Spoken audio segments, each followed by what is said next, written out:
Good morning, everyone. Thanks for joining us. We're just going to give it another few, maybe 30 seconds or another minute, just to let some of the people that are joining come on. And so just give us a few more seconds, and then we will start the webinar. And we're excited today to be having our first webinar in Botswana. So, and welcome. And yeah, we'll kick off in very soon.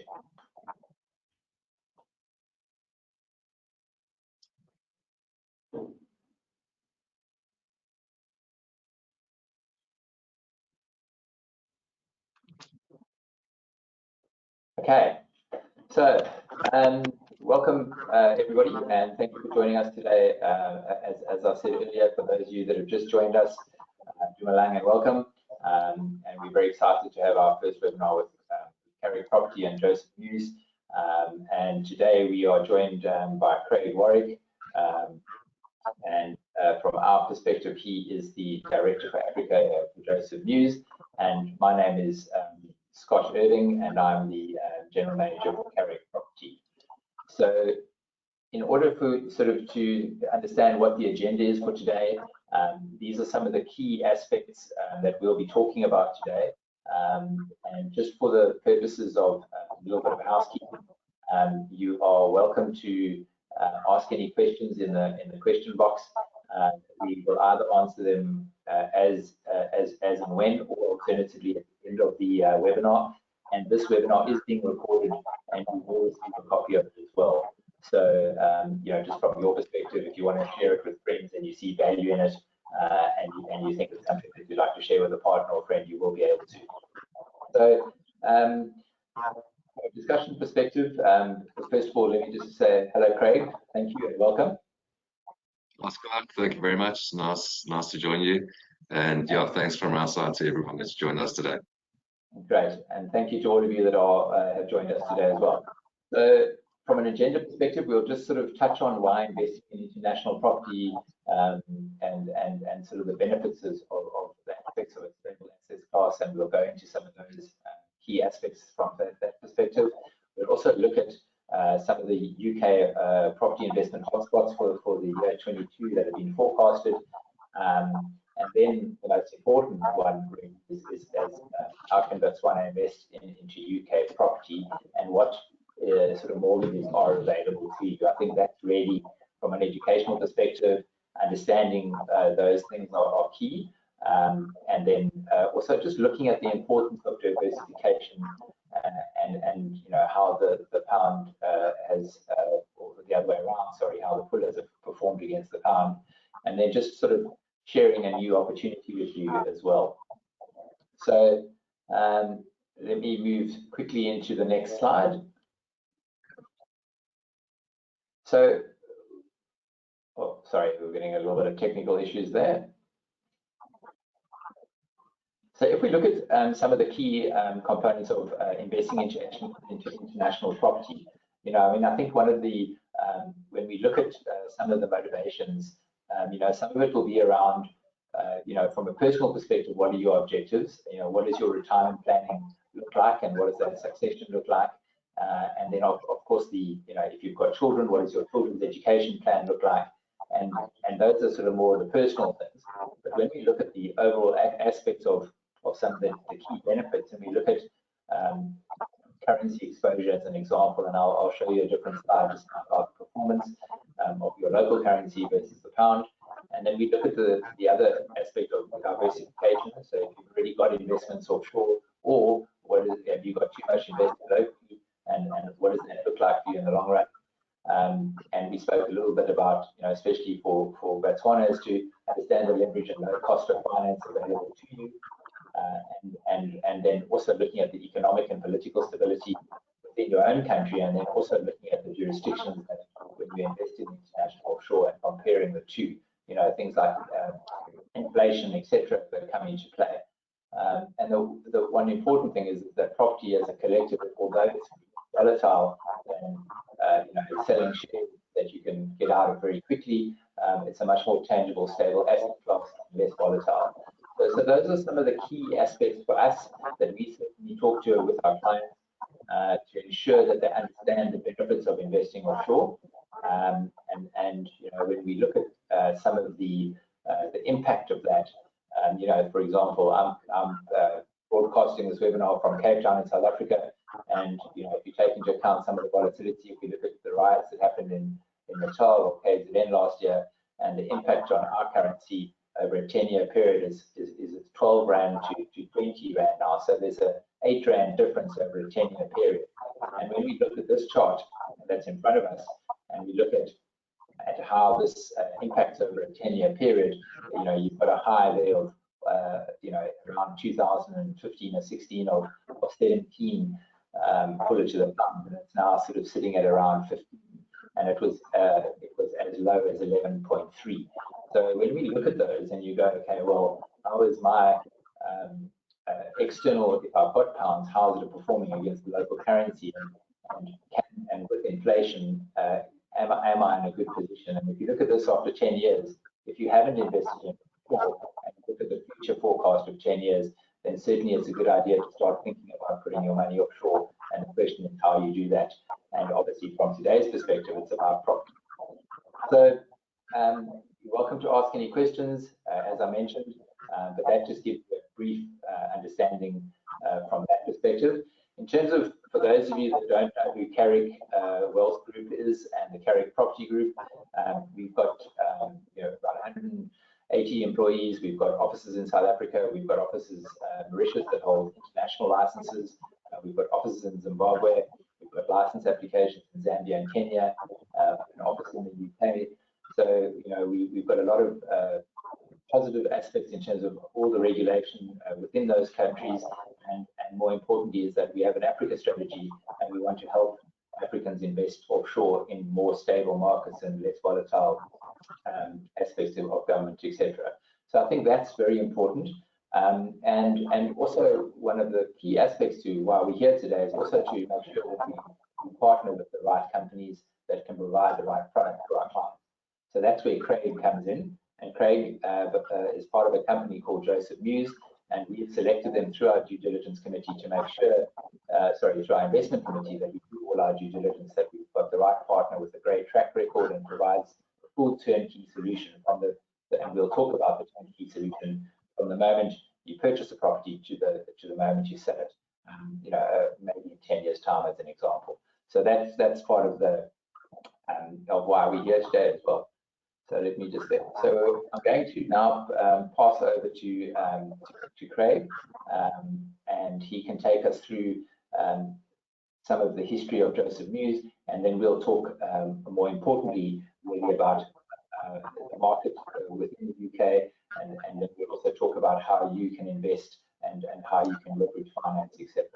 So over to you, Craig. Welcome and thank you. Scott, thank you very much. Yeah, so just to get right into it, looking at our history and track record, the company was founded in 2001 by our CEO and chairman, Andy Foote. Around 10 years ago, we joined Seven Capital Group, the developer, the builder in the UK, and started trading as Seven Invest. We acted as their exclusive distribution channel, handling all logistics on the back end from start to finish. This covers the sales process globally. We have global offices as well as obviously the office in Southern Africa. And we handle the sales, the marketing, and the customer service side of things, which really makes up around 30% of the overall build. We're intrinsically invested in that, and we handled that entire process for Seven Capital. Over the period, we delivered close to £900 million worth of property as a portfolio as a whole, and helped over 2,500 clients to start building their wealth portfolio through property in the UK, and that's on a global scale. Important takeaway from the 2,500 clients is that because of the customer experience, because of the quality of build, we have retained those customers, and they've gone on to become portfolio clients for the most part, looking at purchasing more and more and building a portfolio with us as their preferred partner over time. Looking at the snapshot of the performance, as I said, 6,500 units delivered to date. The most important thing when you're looking at investing offshore from an offshore perspective is making sure that you start a relationship and build that relationship with the right partner with a 100% track record. And that's exactly what we're very proud of. 20 years industry experience in luxury UK apartments for investors, close to £900 million, as I said, portfolio delivered, and over 2,500 happy and repeat clients to date.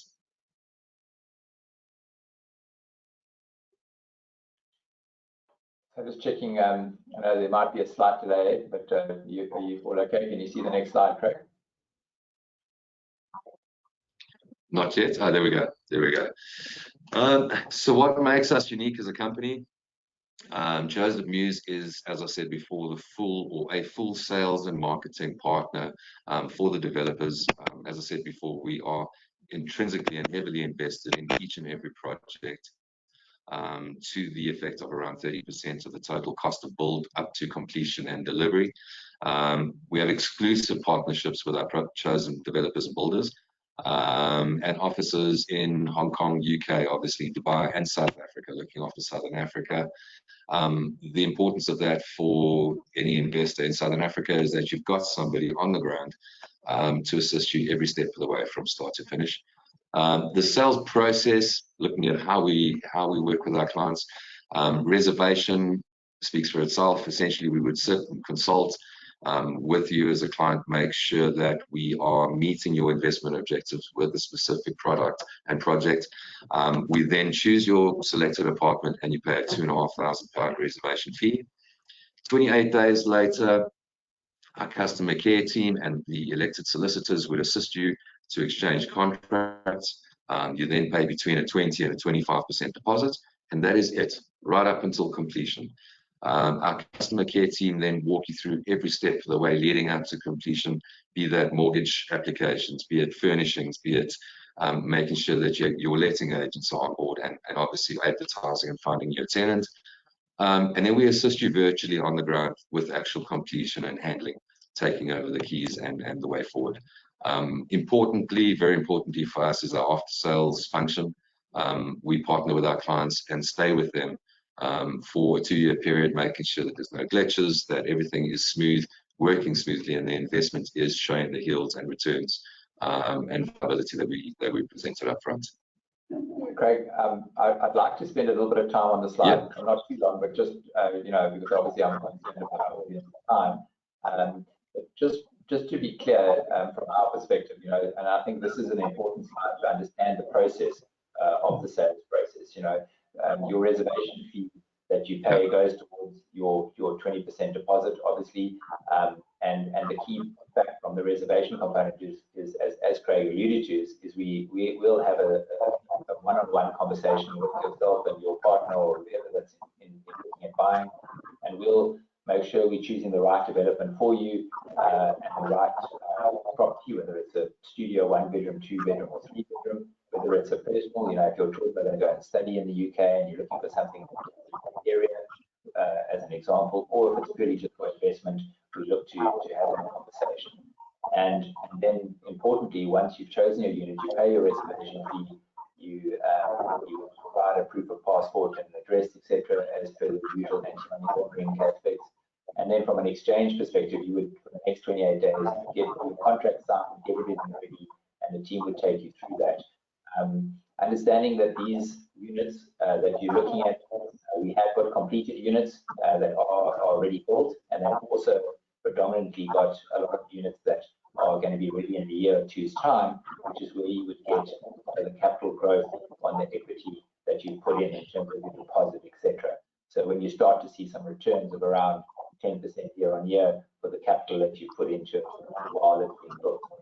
So I think that's a very key aspect. So then once that process has taken place, you will then be informed of the development, how the build is coming out of the ground, what's happening, and until the 3-year period just leading up before that, you're going to leverage use the bank's money to maximize your portfolio.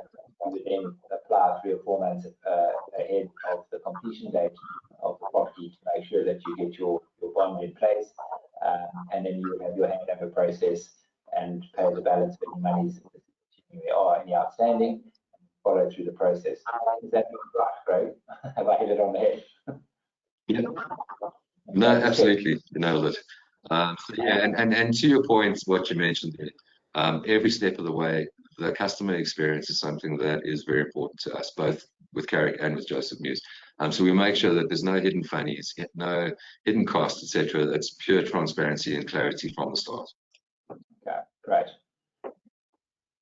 So I think that's a key aspect to understand the sales process. And the next slide we've got here is just an example of a product that was an example of a case study that was done. It was done in the sort of London-Oxford commuter belt. So for those of you that have been abroad and been into London, you would have obviously heard of that area. And this was in the Oxfordshire countryside, where you guys did 104 really nice apartments and had significant growth there. Do you want to just tell me a little bit about that? Yeah, so very exciting development.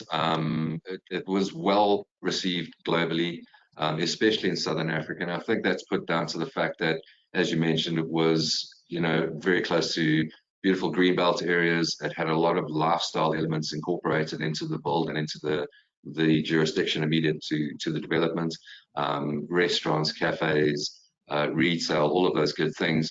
And this is a typical example of what you can expect from Joseph Mews as far as the type of stock. What we pride ourselves on, and what's part of our core strategy as a business, is making sure that we're going into the right area at the right time with the right product for that tenant profile. And that's exactly what happened here, which resulted in a 4-month period sell-off on all of the stock.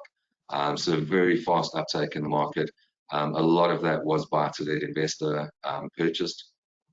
And a very successful end result. Came in slightly higher than projected rental yields. And that's the type of thing that you see when you're going into the right market, where there's sustainable growth and commercial development and uplift and infrastructure upgrades and all of those good things. So looking at the UK, sorry. Yeah, so Craig, I think that's important, because that gives credibility to of products being produced, and the importance of having the right partnership and with a seasoned track record with the development.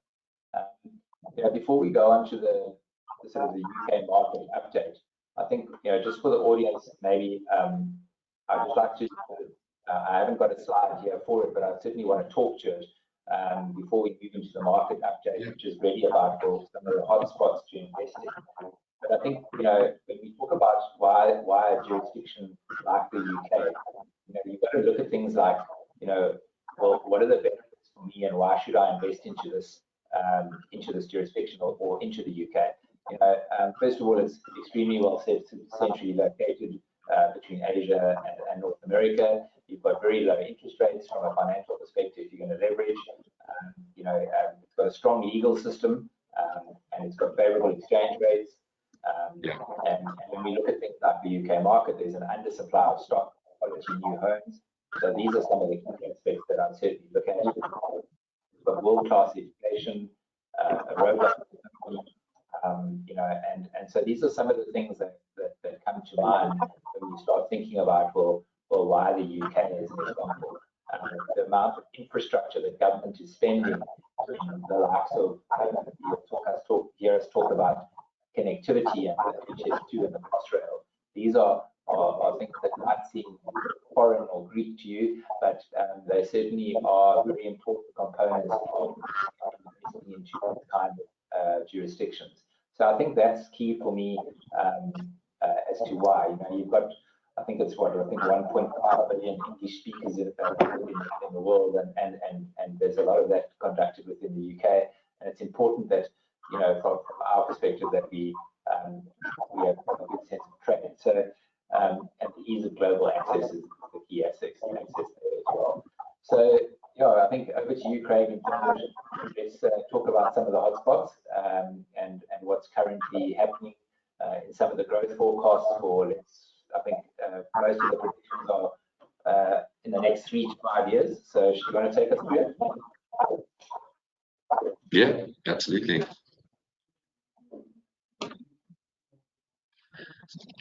Okay, so looking at the UK as a whole, and I think this plays out in any market, but just to give you a kind of a high level view of what we're going to drill down into, looking at West Midlands, East Midlands, and the Southeast near the capital. At the end of the day, there always will be high demand markets and regions in any region, in any country. And we, as I said before, part of our core strategy is making sure that we engage with local council, with the commercial guys on the ground in the UK, and we understand what sort of money is being spent. To Scott's point, if you look at the Crossrail system, £20 billion worth of rail upgrade along the commuter belt, that's an important thing to note. When you're looking at where to invest, why is government spending so much money there? They can obviously see the future forecasting in terms of growth in those areas, and that's where we focus our developments for obvious reasons. Looking at the West Midlands, so that points to Birmingham, for example, average property price at this point, £267,000. There's a 24% property price growth predicted or forecasted by 2025 in the West Midlands. And this is an independent study by Savills. Looking at the East Midlands, which we'll focus on today with Derby as an example, again, 24% property price growth predicted and forecasted by 2025. And in the Southeast, 19% predicted or forecasted by 2025. So when you look at these types of figures, the importance for an investor is the fact that this is what you can anticipate and expect as far as capital appreciation goes. Not only that, and linked to what Scott said earlier, there is a massive undersupply of quality stock and new home builds in the UK, to the point that they've dubbed it a housing crisis.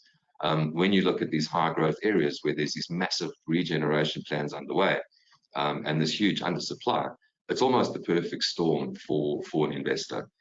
You want to get in as early as possible with those regeneration plans, with the right stock, as we said before, so that you can enjoy this demand and this capital appreciation over time. Scott looking and guys looking at this next slide that Scott opened up now, this is the actual result if you look at capital appreciation over time over the last couple of years. We are currently tracking, if you look at 2015 onwards, you can see the rise in property values, but we track into a 15-year window period where property values will double. Previous window period was 14 years, the previous was 13 years, but we're tracking effectively to a 15-year cycle, if I can call it that. So from a cap appreciation perspective in the UK on average, definitely tracking with cap appreciation.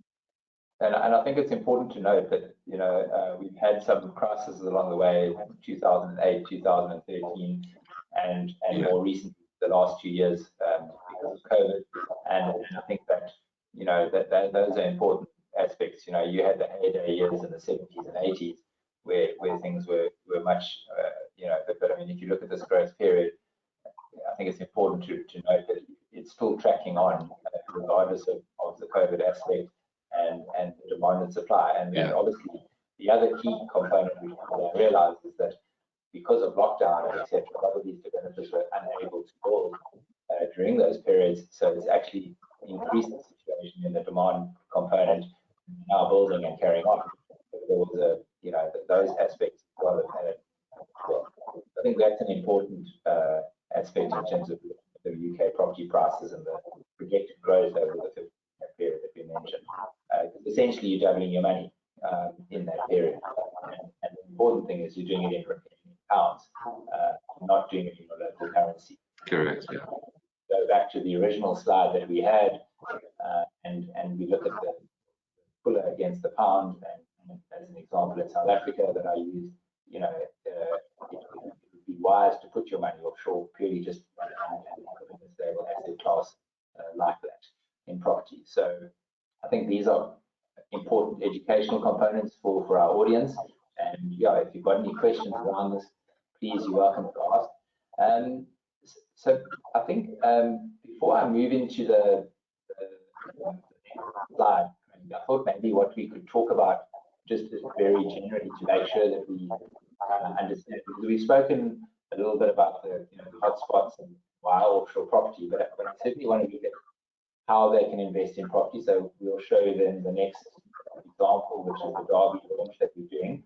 But I think we talk a little bit about the fact that, if we look at mortgages and because we're talking about the sales process, but maybe just let's have a quick discussion on what's the process, how do I go about it, what sort of rates do we see throughout Africa are available, and would probably more than realistically apply to Botswana as well. Absolutely.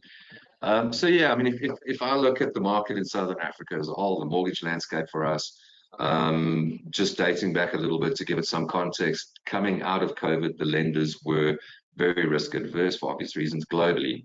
But we saw that playing out on the ground in Southern Africa as well in terms of the mortgages that were offered to clients, the loan to values, and the rates. So we saw a lot lower loan to values coming through from the lenders post-COVID, just coming out of it, and slightly higher rates for obvious reasons. That has started to correct itself, and we see it correcting itself further over the next 12 to 18 months, which plays quite nicely into the completion timing for stock like what we're going to be going through today in Derby. The short answer as to what we could expect in territories like Botswana, from a lender's perspective, I would imagine, and what we're seeing in similar countries, I would say that a 50% loan to value is a fair level of expectation, and rates of around 4%. That can go either way. As I said before, we are starting to see the lenders relax their lending options slightly coming further out of COVID. But that's pretty much what I would suggest we do modeling on if we did do calculations for a client pre-reservation, is that we work on a 50% loan to value, rates of around 4%. At that level, taking into account the capital appreciation we looked at in the previous slide, and the rental yields that come through on these types of properties, not to go too far down the rabbit hole, but it is very common in the UK to go with an interest-only option, an interest-only mortgage. And at that level, those lending criteria and an interest-only mortgage, the investment would wash its face and be in a positive cash flow position from day one. So that's just something to note as well. Yeah, I think it's also another important aspect, because I don't think people realize that essentially you can get what we call an international mortgage. Yeah. The reality is that the appetite in the United Kingdom is a much larger appetite than some of our traditional markets, where the banks will be more reluctant to give you multiple loans on property, or move your loan from one property to another, etc., etc. So there's much more opportunity in that space to, if you want to call it, manipulate and use money to make sure that you can grow your portfolio. And I think that appetite for lending is, as you said, is expanding again, and they're relaxing a bit coming out of COVID. And I think that's where the opportunity lies as well. As per normal, everybody in Africa, you would have to prove your funds for those, deposits, etc., which is your standard anti-money laundering components that we have to do for all Africans. That's obviously, we help you get all your ducks in a row, getting the paperwork, etc. So I think that if you are interested, get in touch with me. We'll have a conversation with the likes of Craig and myself and yourself, and we can really take you through some of the how we go about it in terms of getting a mortgage and looking at that. So yeah, Craig, I think conscious of time, can we go through the next one, which is Derby, and just give us a little bit of a heads up why you think this is a good one, and we can take it from there. Absolutely. Right, so Derby, as I said before, located East Midlands, very central to the rest of the UK, and that gives it a lot of commercial appeal from a goods distribution perspective, as well as from a catchment perspective. And obviously that has put it on the map, so to speak, in terms of the high-speed rail, which I'll get into. It's one of the highest yielding, as you see there, most affordable assets in the country. And you'll see when we drill down into the figures for the specific development. Property prices over the last decade have risen to average value of around £67,000. And that's driven by demand and undersupply. Excellent connectivity. From a rail catchment perspective, over 800,000 people and 17 universities within an hour's travel from Derby. There's a massive retention rate, very strong retention rate on graduates in Derby because of the commercial activity and the commercial opportunities for these graduates. The city's population is currently surpassing over 250,000 people, and there are only 17,000, close to 18,000 apartments, rental properties available. So there is a massive undersupply. For an investor, that is the perfect storm, as I said before. And this specific development is going to plug a massive hole and service a big portion of that very big demand tenant pool. From a commercial perspective, leading firms in the aerospace, rail, and automotive industries, Rolls-Royce is headquartered there. Importantly, they have committed to a daily shuttle with pretty high frequency to and from this development on completion. So it just gives you an idea of how the commercial surrounds are viewing this development in terms of its proximity and all of those good elements. Yeah, I think, Craig, you've raised valid, the wide Derby as an example. Any development you get into, you've got to look at the local market. You've got to look at what's happening in those markets. Who's employing, is the population on the up? What's happening in the city from a regeneration? What is government committed to? What's exciting that's happening in the next few years? Is there an Olympics, or is there, whatever? All those sort of things add up to essentially the growth components. And also looking at the previous history of that market and how it's performed as well is an important aspect. And when you look at, the slide that we've got on here, you're talking to a master plan over next 7 years that's going to put a 3.5 billion regeneration project into play. That's the kind of numbers that only help your development forward. And in line with your comment about when we were talking about the hotspots, over a 5-year period from 2020 to 2025, you've got a 24% growth forecast. So, and another number that sticks out for me here is the 8% annual change in rental yields. That's something along that's under Mews, which is also a well-known portal in the UK. That's a significant number as well. And the fact that the population is 48% of them are under 35. So it's a young and growing and energetic population. And you've also got a graduate salary, which is about £2,500 more than anywhere else. So I think those are some key aspects that come into play. And then also obviously the rail catchment component as well, which is 6 million people live in 1 hour travel time of the city. So that's, I think for me, when you start to look at the investment case as to, well, why should I get involved here? Those are certainly ticks a few boxes from our aspect. Yeah, absolutely. And I mean, this slide really is the reason to invest at a glance. Exactly what you said. You want to make sure that this kind of money is being spent. And there's, when we looked at that kind of map of the UK and you saw where we're situated and talking about right now, East, West Midlands, there are mature markets, that you can get into in the UK, but you need to get in at the right time. And this in Derby right now is the right time, based on all of those elements we saw in the slide before. Looking at connectivity, these are the current connectivity stats. So if you look at London, for example, 83 minutes by rail. The takeaway from this slide is the high-speed rail, the HS2. Once that is fully operational, it's going to be a 52-minute commute into central London, which gives you massive connectivity and accessibility. And that's going to create commercial drivers in this area. It's going to create residential demand, tenant demand further than what we're seeing right now. And that's why I say I do think that there's upside to the projections that we put in play for something like Derby. We've seen it in other markets with similar upgrades taking place. So there definitely is a solid investment case for investors. And I think a key component of that conversation is that in Africa we rely a lot on transport, on taxis or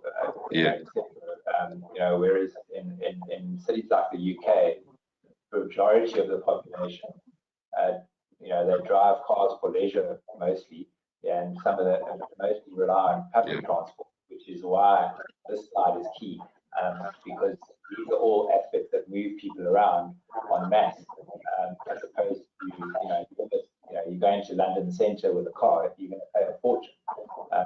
Much cheaper to go in by tube or rail.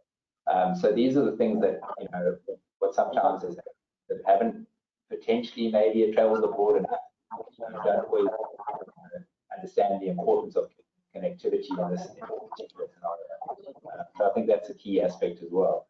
And then just moving on to the next one, and we probably a few minutes away. Oops, there you go. Sorry, I jumped there. So in terms of just take me through some of the highlights that you're looking at over here, Craig.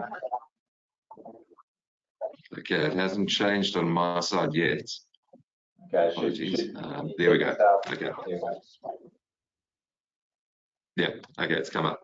All right, so looking at the pavilion is part of the Nightingale development. The Nightingale development in its entirety will be 425 units.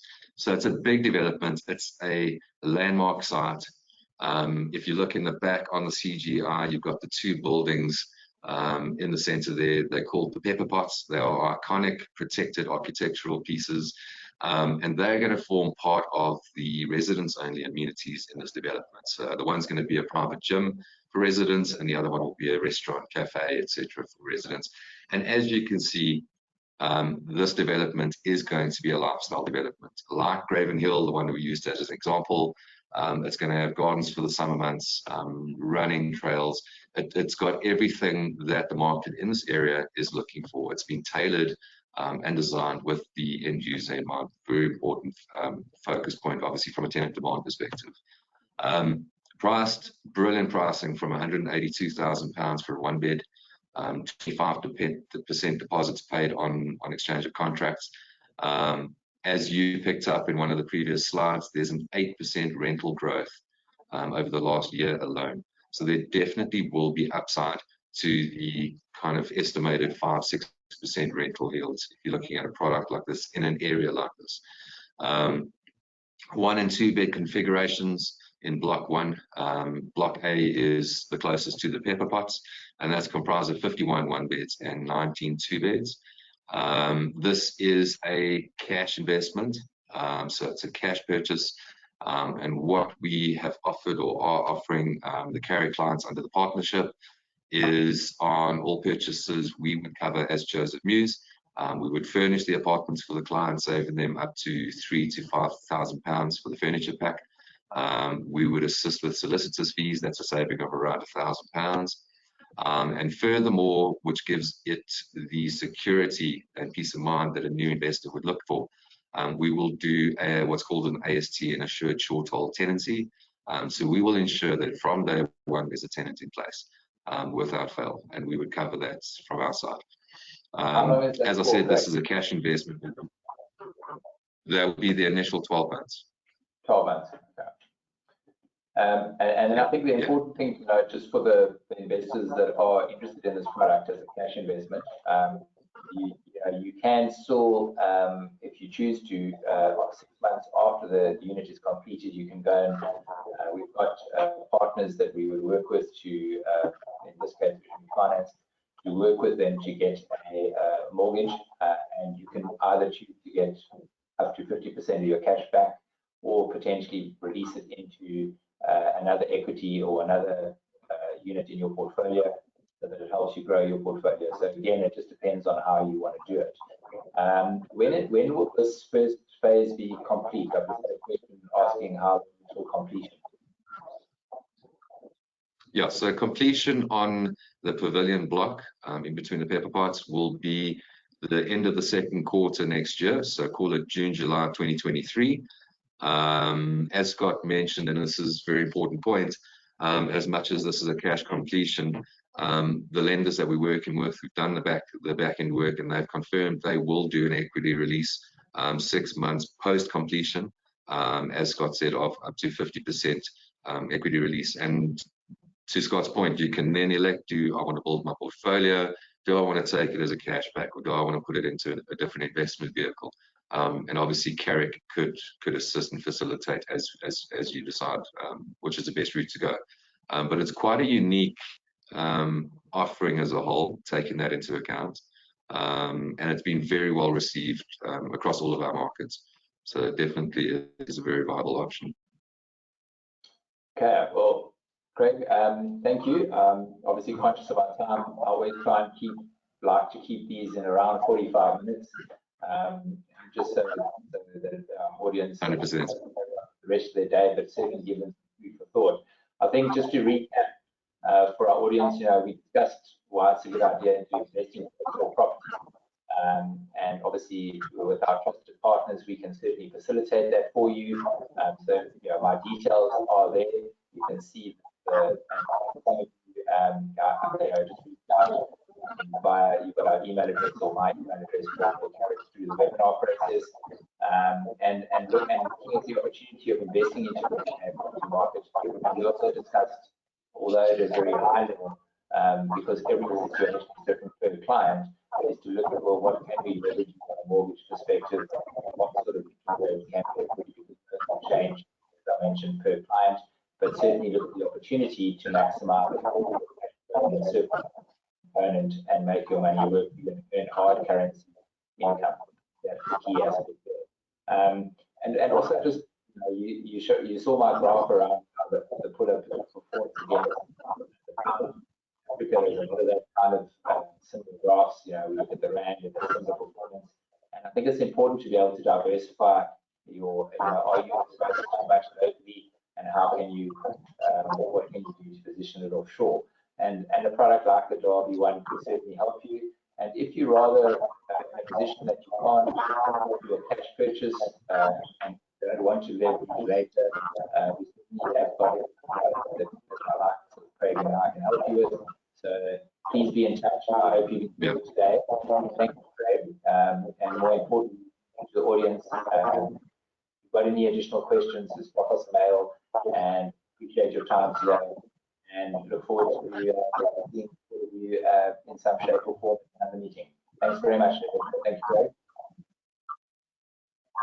Thank you, Scott. Thank you to the audience. I look forward to speaking to you soon. Yeah, thank you. Bye-bye.